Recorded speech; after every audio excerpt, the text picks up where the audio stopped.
been a long day. Turn to my friend. Here we go. Oh my god, this has been an experience. Welcome to Mwanza. We made it to Tanzania's second largest city with a population of 1.1 million in the whole metropolitan area and over 3.5 million if you count the whole Mwanza region. It's known as Rock City because of the enormous granite boulders that are scattered across the entire of the area. They were formed over billions of years ago. They are so old that they were formed even before dinosaurs existed. This one right there is the most famous rock formation in the entire city. It's known as Bismarck Rock. And what makes it so unique is that there is a rock at the top of the entire rock formation that seems to be just balancing there and about to fall down. At the same time, Mwanza is located at an altitude of 1,140 meters above sea level. This that you can see here, it looks like the ocean, but it's not. It's Lake Victoria, which is Africa's largest lake and the second largest freshwater lake in the entire world. The lake is so huge that at most points where you stand, you cannot even see the shore on the other side. And is shared by Tanzania, Uganda and Kenya. I also find kind of crazy to know that a lot of these rocks are not located only in the Lake Victoria itself, but they are also spread all over the area, forming natural hills. And in a lot of cases, entire neighborhoods were built at the top of those rocks, and you can climb them, and they are natural viewpoints of the city. I thought I said it all, but actually Smarty Pants right here has more facts for us. You're so cheeky.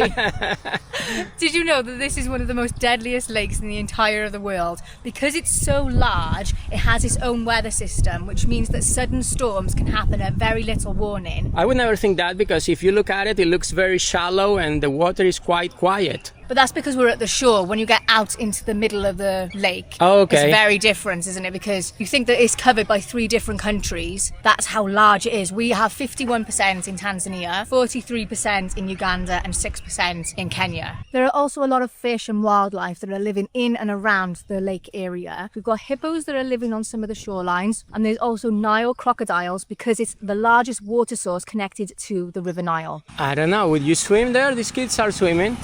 I mean, I probably wouldn't, but maybe they just know more than we do because they're local. So yes, Nile crocodiles do come to the shore in Mwanza, Mirko. I've just had a look online and it says that because they inhabit the Lake Victoria, it is common to see them coming onto the shoreline, and there's been high documentation of them attacking people, especially swimmers, fishermen and those collecting water. What? Yes, so see, they can come in here. They're just very brave and hopefully know how to spot a crocodile that I would not know how to get.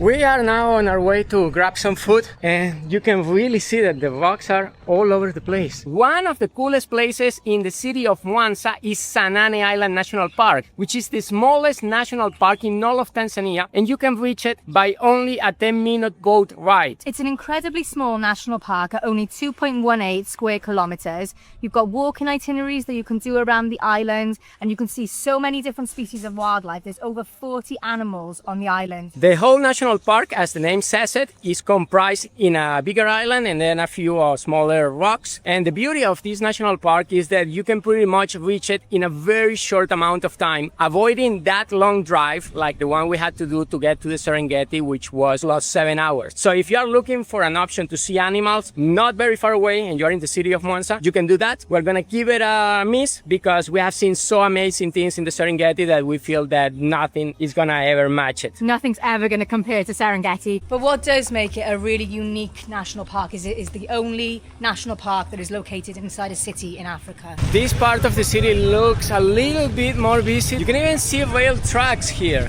but apparently this takes you nowhere. I'm assuming this was an old line no longer functioning because there is a bunch of stalls and people walking in the middle. Yeah, it's definitely not functioning. Look over there. It goes into a road. And here we just saw a lot of people walking by. There is something like a ferry. We're not sure where this is going. What do you think this is?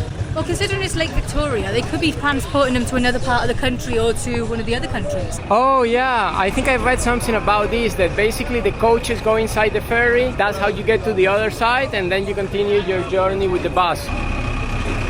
People here don't seem to want to talk to Mirko. He's just trying to find out where the ferry is going, and no one is answering his question. They're just like, look at that. Doesn't it look amazing? Water. We are thirsty. Nice. It's so hot today. Yeah, and we barely drank. Since we've been on the bus, really. Very much interesting. Yeah. You're enjoying yourself. We were very much enjoying ourselves and appreciating the water. Thank you very much. Asante. Continue. Have a good day, Karibu. Look how much you're giving yourself, and then you're giving me a dribble. Give me more. You are vlogging, finish your idea. Would you have food here? No. How can you appreciate the real Tanzanian life if you don't try their food? I have allergies. I cannot risk cross-contamination. Oh, I think this is more than cross-contamination, you know? I bet my ass on the fact that this is pretty polluted.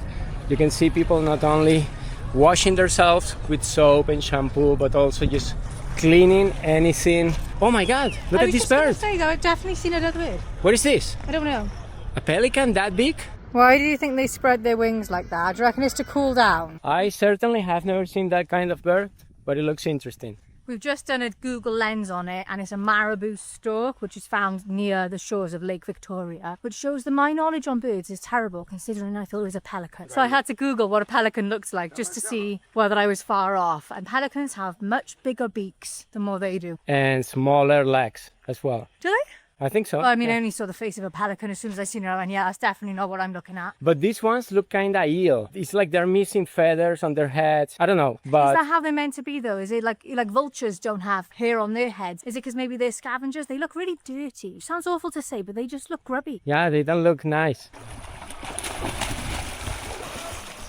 There seems to be a lot of construction going on in the hills. You see both men and women breaking big stones into smaller ones and putting them in piles. Mwanza's economy is growing and developing quite fast, to the point that it has the lowest unemployment rate of the entire country. We've been walking in the hills today, and we've noticed there's a lot of people who are breaking the rocks by hand as well. So the granite rocks the city has been built on is also what the city is being built from. So they're breaking these rocks using a hammer and then selling them to construction companies for construction projects like building roads, creating cement, building houses, and various things like that. So it's becoming a big source of income for local community members as well. But don't worry, they're not breaking any of the famous balancing stones like the ones behind me. These are typically taken from outcrops that have been designated for this and smaller quarries brought to the hills.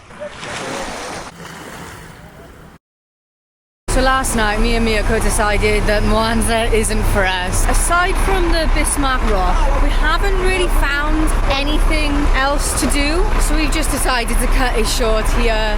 We woke up at 4:30, it's now 5. We're at this bus station with hundreds of buses around us, but we just want to get out of here. We've got about a 12-hour bus journey now in a non-AC bus, and I'm squished between Mirko and another guy next to the window. So this is going to be fun.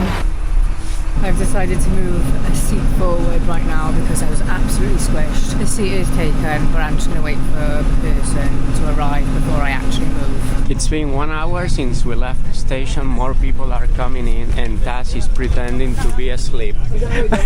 That's not sleeping, you're laughing. So nobody will ask her to move. We were told that the non-AC bus would be quite hellish because it'll be really hot. But because it's still early in the morning, I'm actually quite cold, so I've stuck my hoodie on. We were also told that when the windows get open, it'll be really dusty in here. Right now, we're still on the asphalt road, so it seems to be okay. There's no dust at the moment. I know I should be happy that I'm in the aisle seat. The fun and the space is over. We have some kids sitting next to us. We believe they're going to school because they're all wearing the same jackets. It's like a uniform. But on a positive, I have been able to keep the aisle seat, but I am very, very squished. I've only got like half of my seat by now. Oh no. In my case, there is a big guy sitting right next to the window, and he has a white bag, which is pushing the guy sitting next to me forward to my seat, and he's also leaving me with half of my seat. Which is also the reason why I wanted to move in the first place, because there was 2 seats in front at that time, and I was just so squashed. But at least with the aisles, got a little bit of extra room, and we can turn to the side, and our bags are literally in the middle of the row. With all fairness, the seats are quite narrow. They are less than 2 palms open, and even if I wanted to sit here by myself, my whole bag wouldn't fit in one seat. The rows are really quite narrow as well. There's no way that my bag would go under my seat. So a lot of people are just putting it in the middle of the row and then just moving it out the way when people come. The boys, do you notice they're all very fashionable? They are wearing Adidas to go to school. Yes, Adidas. Not Adidas. Not Adidas, Adidas. Yeah. 1 hour and 50 minutes in, and we're gonna make a stop in a big station apparently. I'm assuming to drop off some people and to collect more. I'm gonna get off the bus quickly just to stretch my legs for a moment. So this is the bus station. This is one of the other buses. There's a few people getting off either to go to the bathroom or to grab something to drink, and you can see that there's a lot of vendors standing right outside the bus. They're gonna get on and try and sell us something again. This guy is selling passport covers and toothpaste. Are you sleeping? No. Oh, sure. 2 hours and 50 minutes in, we're stopping in another station. Lots of sellers once again, which is good for some people because you don't have to get off the bus. You just grab something through the window, pay it, and good to go. And since this is an express bus, I think we're not gonna be making so many stops, or at least they're not gonna be so long. Still doesn't sound so express to me. No, and I can feel the sun coming in now. It's starting to get warmer. So hopefully some people start getting off the bus soon. A lot of traffic also, and it's getting dustier as well.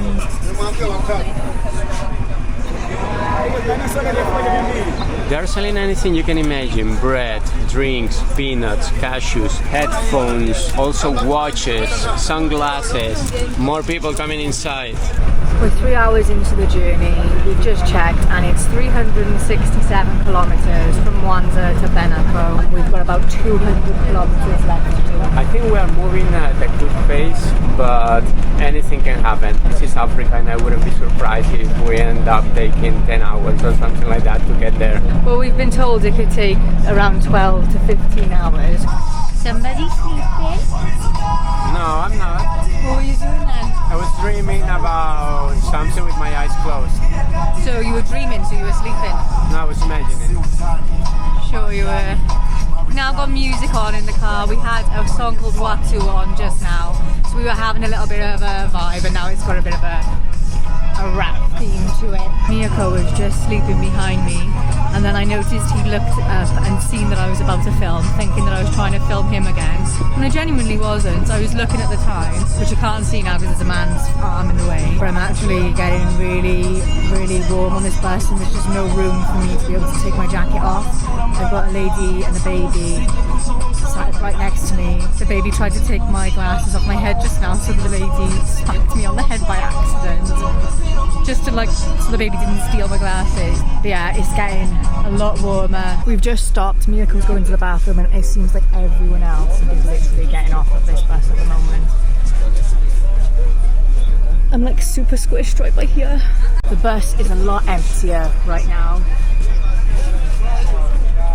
So many people have got off the bus, so I think I'm going to take this opportunity to take my hoodie off. Seems like everyone's getting back on again now, and you've got someone trying to sell kebabs or skewers now. There's Mirko, right by there, trying to get back on the bus.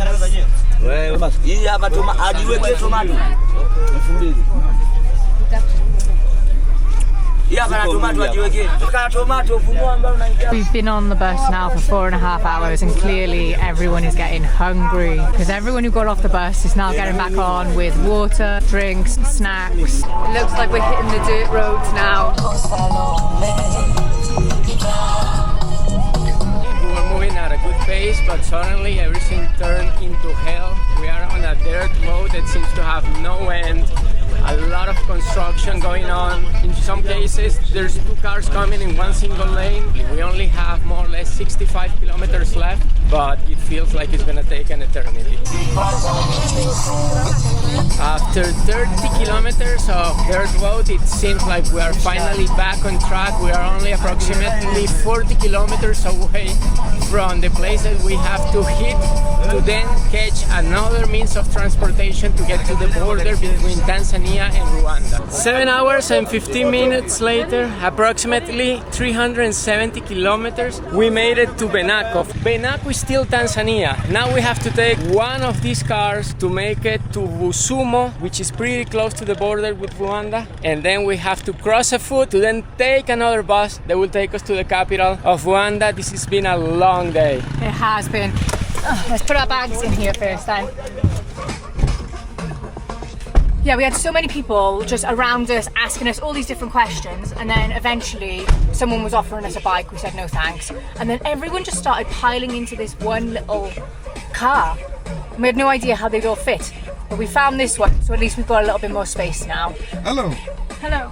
Jumbo, we think in the other car they were thinking of putting like 7 people in a car that is for 5 maximum, and we're like, no, we're not sitting there, we're just gonna wait for another car. Luckily, it was a 5-seater, and there was already 4 people in there, and they were like, you two get in and her, and we were like, we're not all gonna fit. Jumbo, Yes, how much is still the border? you too. Yeah, well, and them, how much you pay? You and this. Yes, we two are together. Okay, you give me 30,000. How much? 30,000. We don't have 30,000. How much you have? We, How much were we? I thought we already told you it was 2. no, I'm going to take you only 2. huh? Only you 2. No, another one. And they? Oh, no, another Rusumo. No, this is not going to Rusumo. This is going to end up near here. Oh, 15,000? 50 is not enough. It's about 24 kilometers from here. Okay, Very far. 20,000 is the maximum we can pay because we then don't have money to eat or nothing. Listen, if I can say maybe give me 20,000, in which means I find another person. The find them is not easy. Find the passengers. Yes. That's why I told you 20,000 before. You have to tell us price before we get in the car because we don't have 30,000. So we've got a 30-minute drive to Rusumo now, and the guy is saying it's 30,000 shillings to get there. We were told at the accommodation that it would be about 2,000 shillings per person, but the guy is now asking for 30,000 instead. Don't know what's going to happen there. Hopefully he'll be able to reduce it. This little one here is travelling on his own, and he's going to a smaller city, a bit closer, and he's only paying 5,000. 20,000 you give to him, and this you are going to pay 10,000 to this, so that your journey. So the driver has just got out. There's a big group of people around us, and another guy who's just come into the driving position and is saying he's going to drive us instead. Apparently we don't have enough gas to make it to the border, so we're gonna stop here to put some. I don't think you guys can see it here, but actually he has no gas whatsoever. I'm surprised we made it to the gas station. Fortunately for us, this part of the road is pretty okay. God damn it, I think I spoke too soon.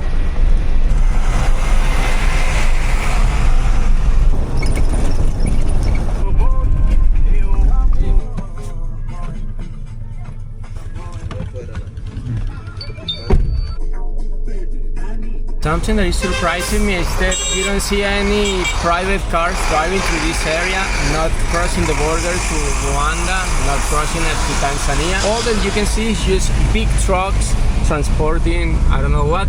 We're getting closer to the border now, and you can see that the terrain is going from like the orange sand. It's a chance. Chance, my friend. 27. US dollar. Don't have. What a day! Oh, it's been a long day. Okay, so we made it as far apparently as the cars can drive. We can see here a sign that says already Rwanda, but apparently we are not quite close to the border. We still need either to walk it or take a motorcycle, which we're gonna skip because we have a lot of things with us, and at the same time we believe it's more interesting if we get to show you what the walking part looks like. Very dusty, According to Google Maps, we're about a 3-minute walk from the border from Tanzania to Rwanda, and we've really noticed in the last like 10 minutes how orange and sandy and dusty it's looking on the Tanzanian side, because over there we can see really green forests, hills. So hopefully that's a good sign of what we're expecting when we get into Rwanda. It would be nice to change terrain a little bit because all we have seen in the last days has been dust. Yeah, someone said Rwanda is the African Singapore, so that'd be quite exciting. Let's see. Hello, baboon. This guy is selling eggs. We're about to leave Rusumo behind and enter Rwanda. I'm guessing we're gonna show our passports and do some stuff here. So I'm not sure where we will be able to keep recording this. Holy shit, look at this. Rusumo Falls, right next to the border. I think we're almost there.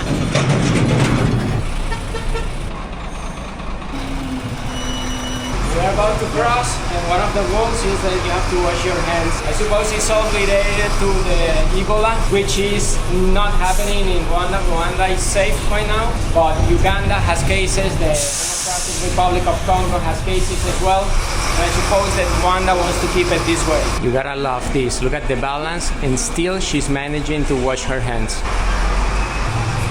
Our experience here has been really frustrating and long. We have been in line for, I would say, easily 45 minutes. Thankfully, a woman told us you shouldn't be in this queue. You have to go to the Tanzanian line right next to it and then come to this one. That was quite confusing because we were thinking we were going to see two different buildings, one for the Tanzanian border and another one a few steps farther for the Rwandan one. But it's all in the same building, and now we are waiting for the second immigration control to have our passport stamp for the Rwandan side. Oh my god, this has been an experience. We've walked into the border control office about 2 hours ago, and we first got told to stand in one line, and then while we were there I mentioned that we're going to Kigali, and this woman said, "Oh, are you going to Rwanda?" We were like, "Yeah." She went, "Oh, you need to go in that queue first to exit Tanzania." So we had to get out of this queue, into the next queue, then finally got through all that, exited Tanzania, got into the queue for Rwanda, had to wait forever for that as well. Finally get to the front, and suddenly they say, "Oh, you're Spanish, to Mirko. You need a visa. We can't enter you until you get your visa." So he's been kicked out of the queue. He's now had to go and wait to pay $50 for a visa while I've been dealing with mine. They asked me loads of questions about things that I didn't have the answers to. So I had to go and get Mirko's phone so I can get the answers. And now I'm just waiting outside for him because I'm sick of the sight of being inside there. But oh my god, we are so hungry. We've literally not eaten all day. I think we've had a packet of cashew nuts, and we've been on the road since 5 a.m. It's almost 4 o'clock in the afternoon, and we still haven't even got to Kigali. Apparently it's another 5 hours by bus. Just keep telling myself, remember you love traveling. Just remember you love traveling. This is all an experience. Just keep remembering that.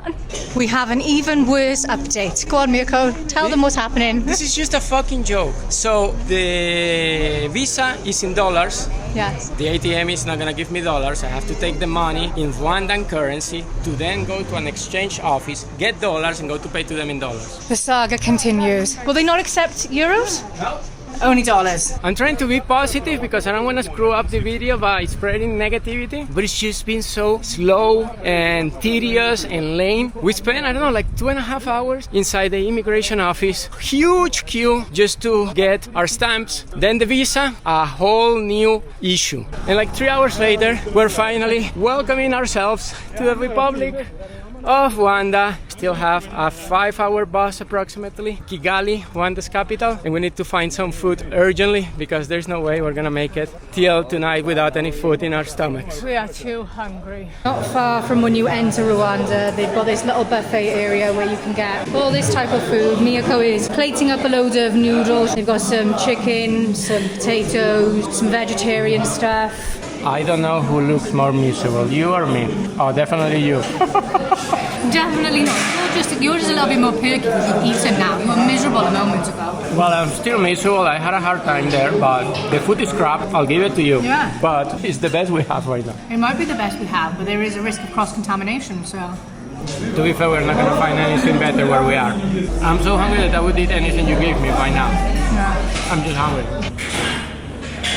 Goodbye, Tanzania. See you next time. Now we need to find a bus to take us to Kigali. We are finally off. We're expecting somehow something between 4.5 to 5 hours to Kigali, Rwanda's capital. We paid for each ticket on this minivan 7,000 Rwandan francs, which is about $5 per person. It's quite full. They don't leave until it's full of passengers. Hopefully nobody else would get in because it's quite full already. Now, I'm not the type of person that moans. I am very squished in here at the moment. But it's been a long day. We've been hungry. We've been dragged around like 2 countries for hours on end. And we've still got so long until we get to where we're going. But while we were having food, Mirko asked, where's the bathroom? So I had to go and find a lady to ask her where it is. And she showed me. And I thought, well, while I'm there, I've got a 5-hour wait. I might as well just use it. I wish I hadn't. I'm quite good with bathrooms. I'm quite good in that sort of scenario. But this was mixed with both holes and urinals, smells that I would have preferred not to smell, and someone else's shit looking at me. It was not nice. And then when I came out of there, she said, that'll be 100 please. I was like, what? You didn't tell me that it was. She was like, no, 100. I was like, no, I'm not paying that. And I'm not the type of person who doesn't not pay things, but it was the principle of I wanted to throw up while I was in there. Didn't want to be in there, but also surely you should tell someone that there's a cost before you openly just take them there. I know I sound like I'm moaning and I'm being really miserable right now, but I promise you I'm enjoying it. It's just sometimes it's a little bit harder to enjoy the little things when there's so many other things going on. I feel very overwhelmed and overstimulated with lots of talking, lots of people around me, and now I'm going to be squashed, as you can see, in this teeny tiny corner for 5 hours. It'll be a memory. It will be a memory, and I will look back and laugh. But right now, I just want to have a bit of a rant. 1,000 stops on the way. Here we go.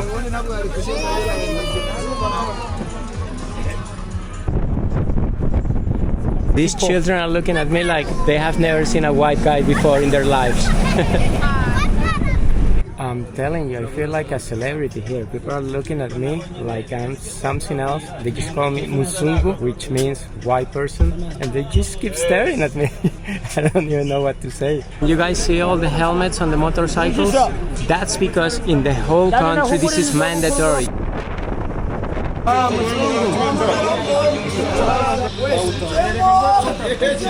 That's good.